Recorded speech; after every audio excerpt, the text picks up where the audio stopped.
نہ جانے مسائل تو علماء سے پوچھیں، یہ حکم مبین ہم کو رب سے ملا ہے، ہم کو رب سے ملا ہے۔ السلام علیکم ورحمۃ اللہ وبرکاتہ۔ پیارے سنگ بھائیو، اگر کسی کی معلومات میں ہو کہ جو اولیاء کی شان میں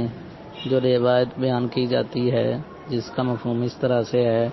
کہ بہت سے پراگندہ بالوں والے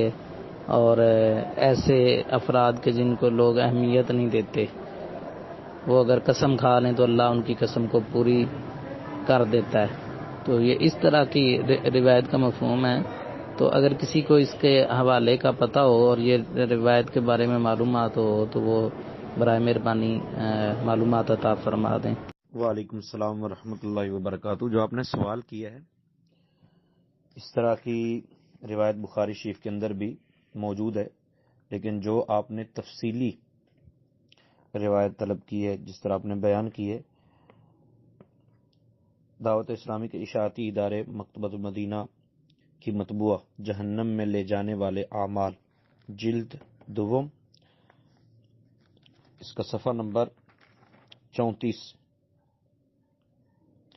نبی پاک صلی اللہ علیہ وسلم نے ارشاد فرمایا، کتنے ہی پریشان حال پراگندہ بالوں اور پھٹے پرانے کپڑوں والے ایسے ہیں کہ جن کی پرواہ نہیں کی جاتی، اگر وہ اللہ عز و جل پر کسی بات کی قسم کھا لیں تو وہ ضرور اسے پورا فرما دے گا۔ یہ جامع ترمذی کی حدیث نمبر 3854 کے حوالے سے یہاں موجود ہے، اور بخاری شریف کے اندر یہی روایت 2703 نمبر پہ کہ ان من عباد اللہ من لو اقسم علی اللہ لابرہ، اللہ تعالیٰ ان کی قسم کو پورا فرما دے گا۔ 2703، 2806، 4500 اور 4611 نمبر پر بھی یہ روایت موجود ہے۔